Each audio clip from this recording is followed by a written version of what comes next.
I'm really looking forward to kind of hanging out with them. No, wait, scratch that. Let's go back into past tense. I had a really great time hanging out with those cats, yeah. Man, this is really confusing. Howdy everybody, welcome back to Sunday Coffee, Guitars and Tones. This is the show where we grab our favorite cup of Java and hang out and just talk about everything which is music, guitars, tones, and all that good stuff. Yeah! Today I am a figment of your imagination. I'm not even here. Seriously, I'm not here. I'm actually in Birmingham today. So I'm actually recording this a few days before Sunday. Imagine that on YouTube, eh? Anyways, so I went to the Birmingham Guitar Show yesterday. This feels really weird because I haven't been there yet. Yeah. Scratch that. You didn't hear that. Don't tell anybody. It's going to be one of those shows. I can just feel it in my bones. Anyways, I went to the Birmingham Guitar Show and there were some really awesome, cool people there. And I hung out with them and all sorts of things happened. And I will report back to you in a few days' time when I'm back and tell you all about it. Maybe I'll do it on next week's show because I'm sure it's going to be really, really awesome. Actually, I know there's going to be some really cool people there. My friend Perfecto de Castro is coming over from California. Henning Pauli is coming over from Germany. And I'm sure I'll bump into a bunch of other people that I know as well. So I'm really looking forward to kind of hanging out with them. No, wait, scratch that. Let's go back into past tenses again. I had a really great time hanging out with those cats, yeah. Man, this is really confusing. But anyways, I will report back really, really soon. So I hope you got your cup of coffee today. I have a really cool mug. This is my Masala Guitar mug. If you guys don't know, a few years ago, I actually did a show called Masala Guitar. Masala Guitar! And I did it in the Indian accent when I said Masala Guitar because, hey, look, I am Indian's descent, so I can do that. It was a show where I actually went through all the exotic kind of scales and licks that I use in my playing. You know, I'm influenced by Indian music. I've not listened to it for a long time. It's not really my thing, but you know, it has influenced my playing just through osmosis because when I was growing up, there were like Indian films playing in the background all the time, literally. And so, you know, those tones and kind of phrases, musical phrases and stuff kind of just embedded themselves in my brain. So I did that. So I used this cup today. I haven't used it for a while. Anyways, cheers, everyone. Oh, that's nice and warm today. So I had a really great question. Somebody asked why I don't have any USA-made guitars. And whether it was because I have some lutherie skills and, you know, I can basically make guitars play nicer, or whether it was budget stuff. And actually, I do have some USA guitars in my studio. I picked this one today because this is the most USA guitar that I have. This is a 2006 Gibson Flying V. And this actually used to belong to my very, very good friend, Dan Lovett-Horn. And Dan and I did a guitar swap. He got one of my Spirit Dance guitars. And I got this one, which is just insanely cool. There was a guy who did all this work to it before I got it. Dan had it like this. And it's just exquisite. You know, it looks like nothing else. I mean, check out the back. Yeah, that paint job and everything. You know, this just started out as a stock standard 2006, but ain't stock standard now. But yeah, I wanted to talk about this a little bit because I do have USA guitars in my studio, in my house. This is obviously one of them, but I also have two PRS Custom 24s, which are the core models. They're the USA models. I have a CE, which is the USA model as well. Back there, I have my Iconic Guitars Evolution. And that's actually a USA-made guitar. It was made by Kevin over at Iconic Guitars. It's a beautiful guitar, that one. I don't play it very often, but fantastic guitar. I have an ESP guitar, which is kind of behind the camera there, which is a USA series guitar. It's a M2. Yes, my M2 is actually a USA model guitar. So I do have a few of them. I just don't play them very often because I just have so many guitars, and there are certain guitars which I kind of gravitate to. But in the past, I have played them. I do love playing them. There are various reasons why I don't buy USA guitars. I think one of them is because, to me, it doesn't really matter where a guitar is made. If it's good, hey, it's good. I'll play it. In the past, it has been budgetary reasons because USA guitars have historically been expensive. So in the past, where I haven't had so much capital to actually purchase expensive guitars, I haven't done it. But when I've had the chance over the last few years, I did buy my PRS guitars. The only SE that I have is the one I have in the studio, which is that one over there with the maple fretboard. Apart from that, the other PRSs are the full USA series guitars. I bought all of them pre-owned, so they were less than the recommended retail price. But hey, that's kind of like buying a used car where somebody's taken the depreciation. They're still amazing guitars. And I did pull out my 2020 Custom 24 just the other day when I was recording, and I'll tell you about that in just a second because that was part of my video this week as well. So not opposed to them. So the budget thing was one of the things. The lutherie skills, yeah, I can take a budget guitar and make it feel like a much, much, much more expensive guitar. Also with parts guitars, which reminds me, I actually have a few parts guitars in the studio which are Warmoth parts. So they are technically USA guitars as well because, they're old Warmoth parts as well, not kind of recently purchased. They're very, very old parts which were all USA made. And they're fantastic. They're absolutely amazing guitars. But and one of them I do play, which is my snakeskin one. I won't pull it too hard because I don't want to pull it off the hanger and it to go. That won't be good. But yeah, my snakeskin there, it's a Warmoth parts guitar. And, it's an interesting one for me because it does make me think about, hey, why don't I have more USA made guitars? And why do I keep buying like the budget range guitars and stuff? I think the question was actually brought up because I've recently gotten my second Sterling Luke guitar rather than going for the Music Man version.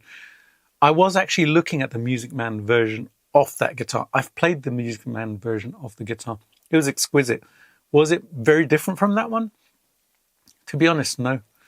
It was actually very, very, very similar in terms of feel, in terms of looks, everything. Obviously, the wood is different. The only place you really notice it is if it has like a top on it, a maple top on it, and the neck wood is fantastic. They have like bird's eye maple necks and things like that. So they are really, really pretty. Will I get one at some point? Probably.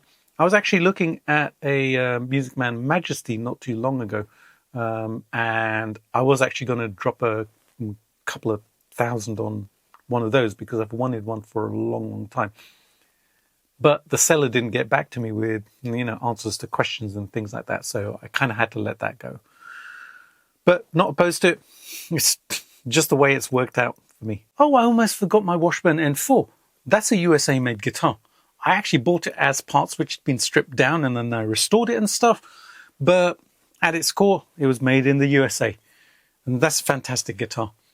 Did have to do some work to it though, especially the neck, to get it to where I wanted it. I'll qualify that. The more important question for me is, how does the guitar feel? Does it inspire me to pick it up and play it? If it does, then hey, it doesn't matter what it says on the headstock, as in made in. It's a good guitar as far as I'm concerned. And that's true for anybody, I think. Yeah, we can look to the headstock and say, yeah, it was built in the USA, so it must be better. Not necessarily. My N4, I had to do some work to the neck to get it to where I wanted it to be. And that's, full-blooded Washburn USA series guitar. But it still needed work. And when I've gotten other guitars which have been from the Far East, let's say, like my Sterling Luke, my Blueberry Burst, I've never had to do anything to the neck for that. It just played wonderfully out of the box. Then there's the EVH guitars which I have. The necks on those are just wow. I think they're made in Mexico by Fender. So I guess, yeah, you know, USA, Mexico, etc., etc. But you kind of get where I'm going with this. You know, if an instrument inspires you in some way, if you keep picking it up, then it's a fantastic instrument. And I gravitate to instruments from all around the world. Hey, that makes it more colorful, right? It's fun to have guitars from all around the world rather than just the one place.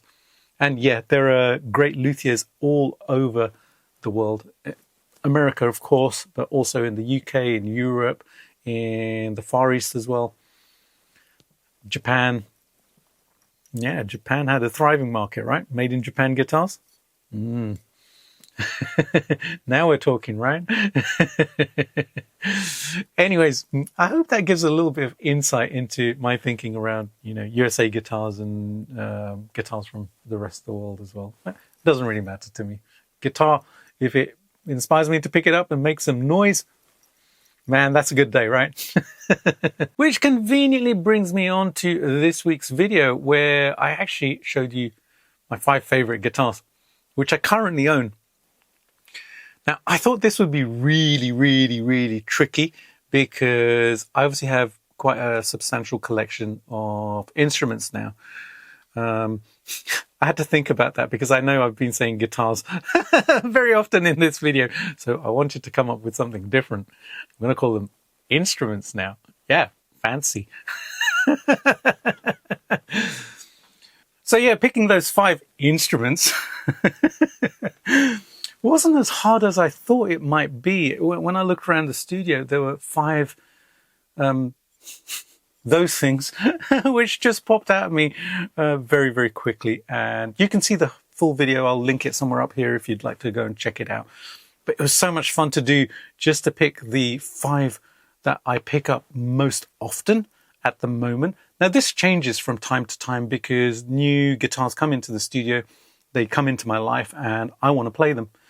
But there have been certain instruments which have continued to just, you know, find themselves in my hands.